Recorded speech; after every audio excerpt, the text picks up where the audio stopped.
All right, you're welcome to another edition of Discussing Export. This time around, I'm talking about why you need to export. In the last episode, I talked about how export make you competitive in the local market. This time around, I'll be talking about how export help you survive recession in the local market. There's something a lot of people don't understand. Last time also I was talking about the tyranny of the or, this, and the genius of the and, this and this. Some people think the reason they export is just because they want to make more money. And they say they're already making money in the local market.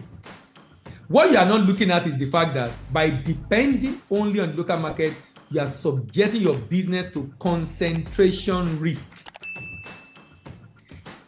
By relying only on the local market, you are subjecting your business to concentration risk. Meaning, if anything goes wrong in the local market, your business will be in trouble. And all these are for manufacturers, cosmetic manufacturers, garment manufacturers, people in fashion, food and drinks, production, manufacturing. As long as you're into production and you're producing locally and you're able to sell locally, if the only market you are focusing on is the local market, you are exposed to concentration risk. The implication of that is that if anything goes wrong in the local market, your business, that might be the end of your business. Let me give you an example.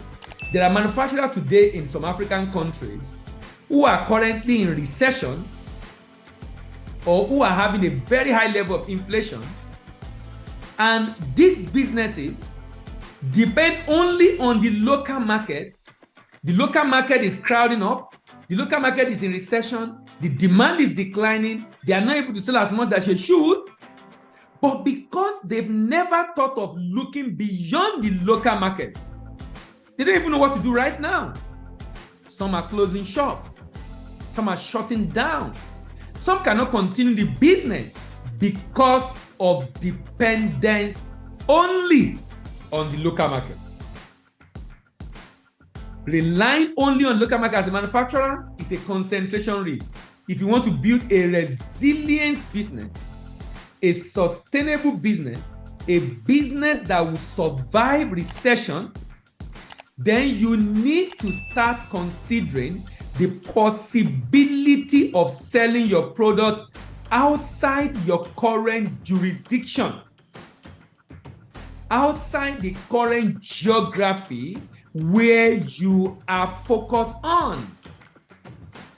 You will agree with me if you listen to the last episode and you also listen to that video that it's not a very good critical thinking. It's not a very good way of looking at your business if you think because you are not able to satisfy the local market, then you should not go abroad. Embrace the genius of the and, local market and export market, and reject, jettison, push aside the tyranny of the all, local market or export market. It's not a good way to think, and it's not a good way to look at your business. So I'm trying to give you compelling reason why, even if you think you do not need to export, I am saying that's not true. Your business needs to export. Unless you're not looking at the future of that business, unless you think that you will always have it good the way it is. But if you are familiar with the way even the global economy is, you always have the times of ups and downs because of unguardedness of human beings. When things are going well, it's natural. We become very lackadaisical, we throw off our guard, we let down our guard, we are not able to be very circumspect in what we do, and we find ourselves going into recession. And the economists will tell you, as a nation, if you have a decline in the growth of your GDP in 2 consecutive GDP quarterly reports, your business is said to be technically in recession.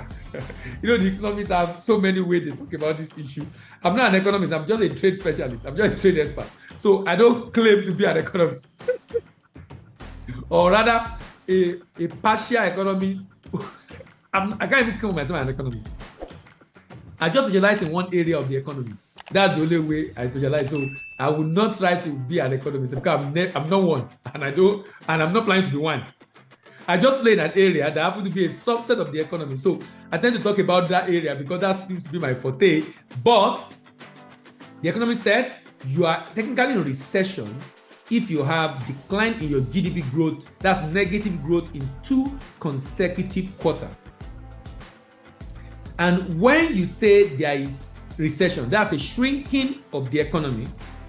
In layman terms, it's shrinking of opportunities.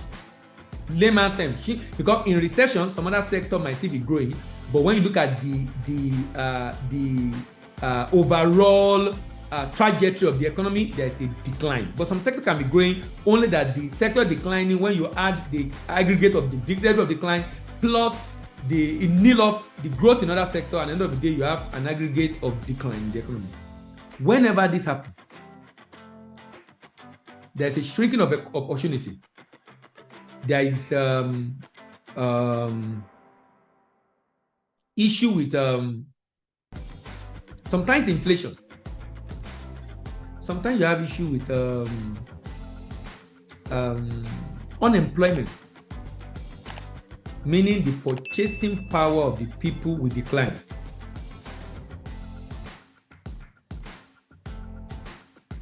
Meaning the purchasing power of the people will decline. If the purchasing power of the people decline, that means they won't be able to buy as they used to buy. That means if you are into FMCG, fast-moving consumer goods, people will not come and buy your product the way they used to buy. If there is inflation also, it affects you because that means it will affect their disposable income. You see, all these economic issues are the reason why you can't really say the only thing you want to do is to concentrate on the domestic market. That is very unwise. That is very unwise. So it's better for you to prepare for the rainy day. Even though there's no recession in the local economy, why don't you prepare for when there will be a recession? Prepare for when there will be a recession in the local economy. Like I said, it's a cycle. When there is growth, we let down our guard, we make stupid and foolish mistakes, we do things we should not do, we stop doing what makes us to grow, and then the economy begins to decline. When it begins to decline, the people start shouting, the people start complaining in the bid to ensure the politicians look good before the populace. They put a lot of policies in place again and begin to become stricter in spending and everything, and then the economy becomes to go up again.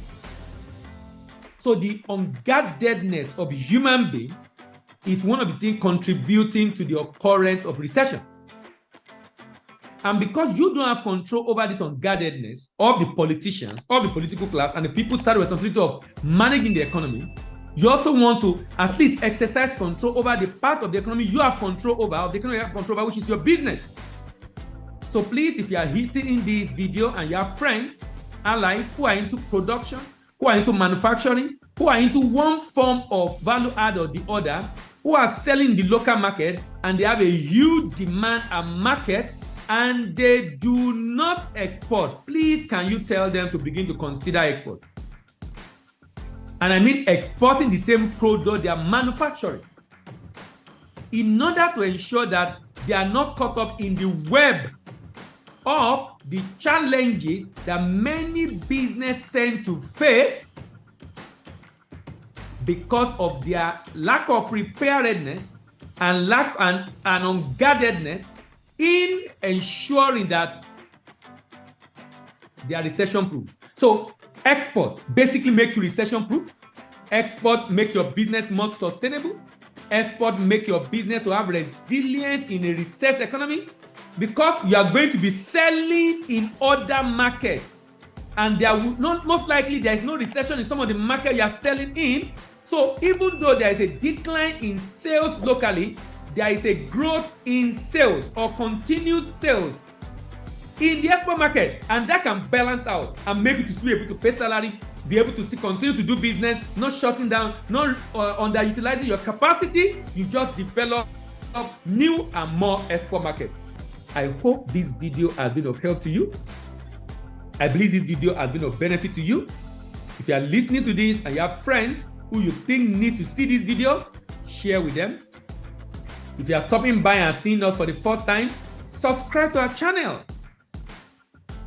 If you have questions or comment about what I've said, drop a comment in the comment section of this video. You want to see more of this video in future, click on the notification bell so you know the next time we are live on video. Thank you very much for stopping by today. We're glad that we've been able to add value to your business. My name is Dilayimibo, your expert doctor, and I'm signing out. Bye-bye. Bye-bye. See you in the next video. Bye-bye.